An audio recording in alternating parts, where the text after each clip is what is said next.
Mevlüt Kandili denince işte o gece peygamberimizi anmayı, onun çizdiği yolu takip etmeyi, işte ondan sonra onu hadisleri, onun işte katıldığı savaşlar, gazveler, bunlar geliyor insan aklına. Peygamber Efendimiz sallallahu aleyhi ve sellem 571 yılında Mekke'ye doğmuştur. Peygamber Efendimiz doğduğu gece özellikle o Kisra Sarayı'nda bulunan 14 tane burcun çatırdayarak kırılması mesela, o gece dahi bazı mesela Yahudi alimlerin o gece işte haykırarak Ahmet dünyaya geldi diye feryat etmeleri, kendi kavimlerine çıkıp çıkmayacaklarını bilmiyordular. İşte doğduğu gece bir iki tane öyle aklıma geliyor. Başka yok. Toplumun büyük sorunu zaten Peygamber Efendimiz'i doğru düzgün anlamamasıyla ilgili, anlayamamasıyla ilgili daha doğrusu. Yani kitap konusunda da kendimiz dahi kendimizi eleştirirsek maalesef yetersiz okuyoruz. Hatta çok az okuyoruz. Özellikle Peygamber Efendimiz'le ilgili piyasada haddinden fazla kitap var. Yani özellikle okunması gereken kitaplar var. İnsan kendine çıkarabildiği kadar ders çıkarırsa kendi hayatına aşık olacaktır. Onun çizdiği yol sünnetullah'a uyulması gerektiği görüşündeyim. Zaten ilk Mevlüt Kandili denilince Peygamberimizin hayatı geliyor. İşte insanın Peygamberin hayatıyla süslenmesi aklımıza geliyor. Sadece Mevlüt Kandili dediğimizde işte Peygamberimizi almak değil. Peygamberimizi aynı şekilde yaşamımızda, her türlü her halimizde, hareketlerimizde Peygamberi yaşamak demektir. Peygamberimiz 571 yılında Mekke'de doğmuştur. Mecusileri 40 yıllık sönmeyen ateşi sürmüştür. Putlar yere serilmiştir. Yani kısacası dünya alem mutlu olmuştur yani. Peygamberimiz doğduğu için yeryüzü şereflenmiştir ve bütün insanlar mutlu olmuştur. Şu anda peygamber dediğimizde, peygamberimiz kim dediğimizde herkes peygamberimizi tanıyor. Ama fakat herkes peygamberimizi yaşantısında meydana getirmiyor. Yani bugün peygamberimizin gençliği dediğimiz zaman herkes peygamberimizin gençliğini biliyor. Fakat kimse peygamberimizin gençliği gibi yaşam sürdürmüyor. Peygamberimizin ihtiyarlığı, ailevi, her türlü şeyi söylediğimiz zaman herkes biliyor ama fakat onun gibi yaşamıyorlar. Allah kitaplarını tam sayısı olarak bilmiyorum ama yani okuyoruz. Elhamdülillah yani her sene zaten siyer sınavına katılıyoruz. Mevlüt deyince Peygamber Efendimizin doğumu geliyor. Mübarek günler geliyor. Peygamberimiz 571 yılında Mekke'de dünyaya doğmuştur. Peygamberin doğduğu gece bu Kisra sarayları var, bahsediyor tarihte. Bu 14 sütunun yıkılmasını söylüyorlar. O Kisra sarayının 14 tane büyük sütunu var. Onların yıkıldığını söylüyorlar. Bir de mecusilerin ateşi sönüyor. Peygamberimizi yeterince kadar tanımıyoruz. Yani toplum olarak tanımıyoruz. Tanımış olsaydık bu halde olmazdık. Onun hayatını okumak lazım. Onun sünnetini yerine getirmemiz lazım. Hayatını iyice yaşayıp kendi hayatımızda millete göstermemiz lazım. Sahabe hayatlarından mesela onun dönemine ait sahabe hayatlarından bayağı bir kitap okumuşuz. Peygamber hayatını okumuşuz. Az tabii ki az ya okumuşuz ama azdır. Yani yeteri kadar anlamamışız. Ben bunu görüyorum. Toplumda bunu görüyoruz. Mevlid Kandili denince Hazreti Peygamber sallallahu aleyhi ve sellem aklımıza geliyor. Onun nasıl çileler çektiğini hepimiz örnek göstermemiz lazımdır. Çok zorluklar çekti. Hem annesi hem babasız kaldı. Küçük yaştayken 571 yılında dünyaya gelmiştir. Doğduğu gün her yer aydınlık olmuş. Bütün putlar yıkılmış. Peygamberimizi yeterince tanıyoruz. Onun sünneti, onun örnekleriyle devam etmeye çalışıyoruz. Kur'an-ı Kerim'i okuyoruz. Dini kitapları araştırıyoruz.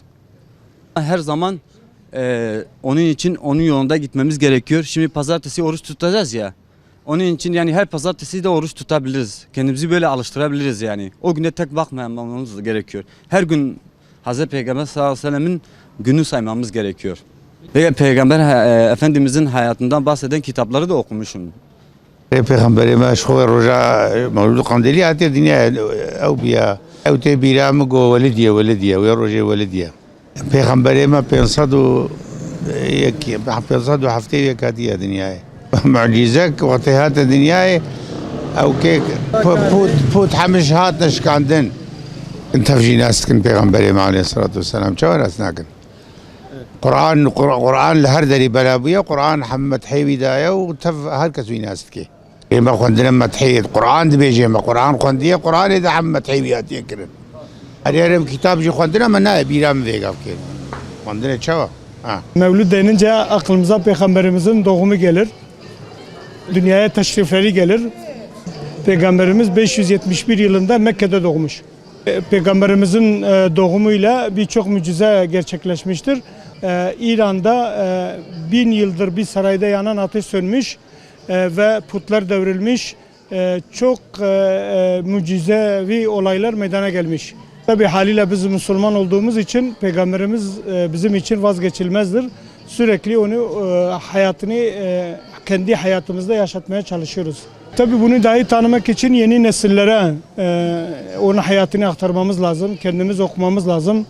Hayatını yaşatmamız lazım. Bunu Peygamberimizin sürekli hatırda kalması lazım. Yani sayı söylemeyeyim, elimden gelinceye kadar hayatını okumaya çalışıyorum.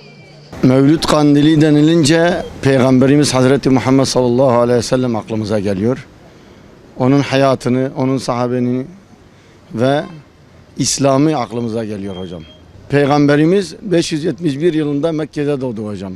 Peygamberimiz dünyaya gelince bazı mucizeler, bazı olaylar olmuştur.